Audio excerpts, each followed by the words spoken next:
साथ संगत जी, उन खूबियों को जानो जो सत्संगी को सफल बनाती हैं। बगैर खूबियों वाला व्यक्ति कभी भी एक सफल सत्संगी नहीं बन सकता। गुरु नाम मिलने पर हम खुद को सत्संगी कहना शुरू कर देते हैं। पर भाई, गुरु नाम कोई सर्टिफिकेट नहीं है कि हम अपने आप को सत्संगी कहना शुरू कर दें। ये नाम तो केवल उस मालिक की याद का एक जरिया है। हम सभी लोग एक जैसे ही तो हैं। सत्संगी और गैर सत्संगी तो केवल बात को बढ़ा चढ़ाकर कहने जैसा है। एक नामधारी जिसे नाम मिल चुका है, जिस व्यक्ति को सतगुरु ने नाम से नवाजा है, वो खुद को सत्संगी कहना शुरू कर देता है। वह यदि अपने अंदर सतगुरु के संस्कार को, जैसे गुरु की बताई गई बातों पर अमल नहीं करता, तो क्या फायदा हुआ उसका नामधारी होने का, खुद को सत्संगी कहने का। इसीलिए आज ये सत्संग करने की जरूरत हुई। तो भाई, पहले इन बातों को जानना जरूरी है कि सफल सत्संगी, यदि अपने आप को सत्संगी कहते हो, तो सफल सत्संगी होने के लिए हमारे अंदर किन खूबियों का होना जरूरी है। तो सबसे पहले एक सच्चा सत्संगी अपने लक्ष्य को हमेशा याद रखता है, हमेशा अपने लक्ष्य की ओर ध्यान रखता है। एक अच्छा सत्संगी वही है जो अपने लक्ष्य को ध्यान में रखे। और हमारा लक्ष्य है क्या? हमारा लक्ष्य है गुरु नाम की कमाई करना। वह सुबह सुबह की शुरुआत नाम की कमाई के साथ करता है। एक बैठक में ही अपना काम पूरा कर लेता है, और भाई पूरी ईमानदारी के साथ करता है। ईमानदारी का मतलब है कि अपने ध्यान को तनिक भी इधर से उधर भटकने नहीं देता। जैसे बगुला देखते हैं पानी में, जब अपने लक्ष्य को वेदन करने चाहता है तो उसका ध्यान पूरी तरह से पानी पर केंद्रित होता है। इसी तरह एक सच्चा सत्संगी सुबह सुबह एक बैठक में ही अपना काम निपटा लेता है और पूरी ईमानदारी के साथ अपना यह काम करता है। यह खूबी भाई उन लोगों में होती है जो कम बोलते हैं। कम बोलने वाला व्यक्ति ही सही मायने में समझदार होता है। कम बोलने के कारण ही वह अपने लक्ष्य से भटकता नहीं है, क्योंकि ज्यादा बोलने से होता यह कि हम अपने लक्ष्य को ही भूल जाते हैं और बेमतलब की बातों में पड़े रहते हैं। लेकिन कम बोलने वाला व्यक्ति बेमतलब की बातों से बचा रहता है। इस समय को वो गुरु नाम की याद के साथ जोड़ सकता है। इस तरह से सारा दिन गुरु की याद और गुरु के नाम की कमाई में ही बिता देता है। कम बोलने वाला व्यक्ति ही अंतर्मुखी हो सकता है, क्योंकि गुरु नाम की कमाई में उन्हीं लोगों को कुछ तरक्की प्राप्त हुई है जो अंतर्मुखी हैं, बहिर्मुखी नहीं। और ज्यादा बोलने वाला व्यक्ति बहिर्मुखी ही होता है, क्योंकि ज्यादा बोलने वाला व्यक्ति हर समय बकबक करता रहता है, बेमतलब की बातें करता रहता है, और इसी कारण उसका मन एक जगह नहीं टिकता। वो चाहे जितनी भी कोशिश कर ले, उसका मन नहीं टिकेगा, उसका ध्यान नहीं टिकेगा, क्योंकि वो तो केवल कोरी गाल बजाने वाली बात ही करता है। सच्चा सत्संगी नपे तुले शब्दों का इस्तेमाल करता है।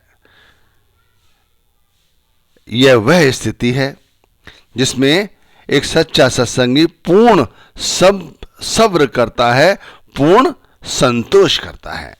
तो ये बहुत बड़ी खूबी है। इस खूबी को हमें अपने अंदर बना के रखना है। एक खूबी और है, हम में से सभी की इच्छा है कि हम गुरु नाम की कमाई करें, लेकिन हम में से गहरी इच्छा किसी के अंदर नहीं है। जब तक भाई ये गहरी इच्छा नहीं होगी, तब तक हम भजन बंदगी नहीं कर सकते। गहरी इच्छा का क्या तात्पर्य है? कि इतनी गहरी हो वो इच्छा हमारी कि यदि इसे पूरा ना किया गया तो भाई हमारी मृत्यु तक हो सकती है।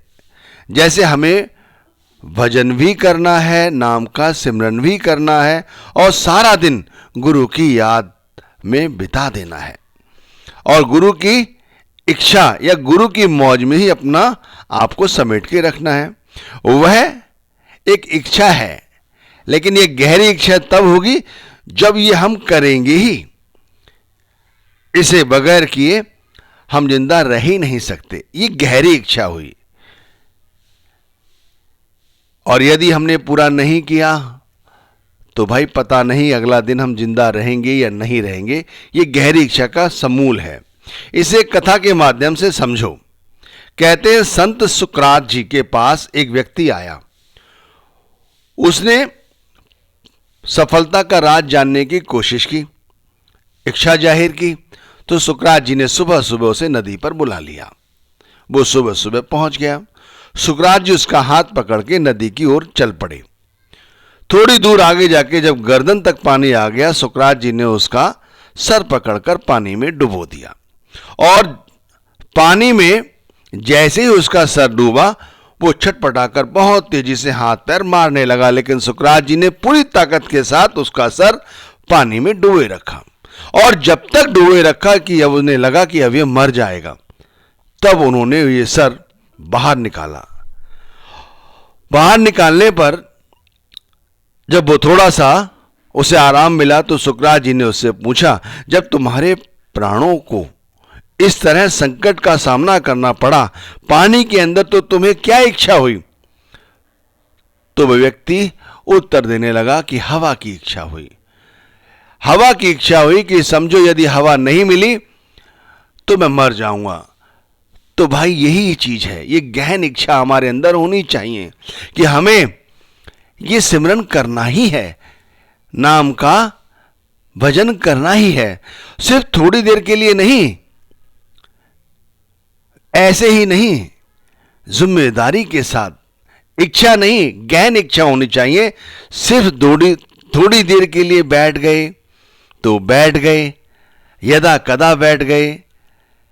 चाहते ही है कि मृत्यु का दिल से डर ही निकल जाए, माया के प्रति आसक्ति ही मिट जाए, हर समय गुरु अंग संग दिखाई पड़े। जब सिमरन में भजन में बैठे तो हमारा ध्यान गुरु के साथ जुड़ा रहे। नहीं भाई, ऐसे नहीं। इच्छा नहीं, इच्छा तो सभी की है।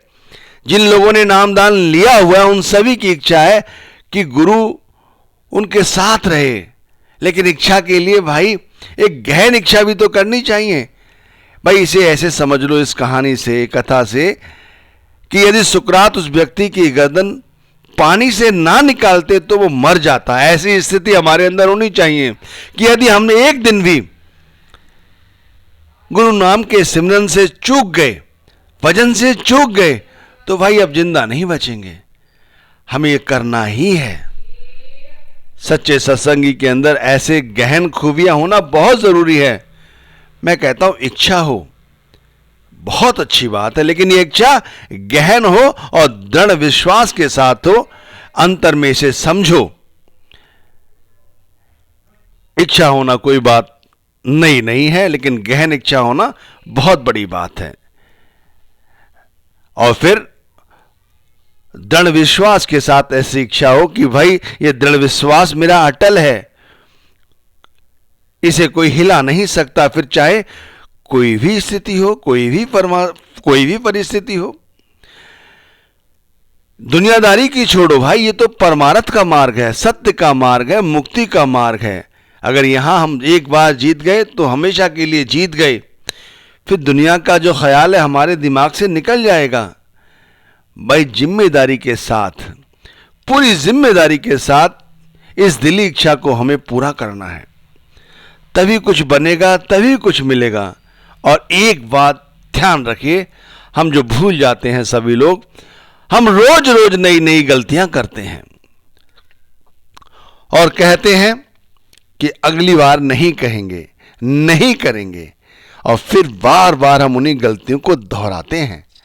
हमें चाहिए कि अपनी गलतियों को बार बार न दोहराएं।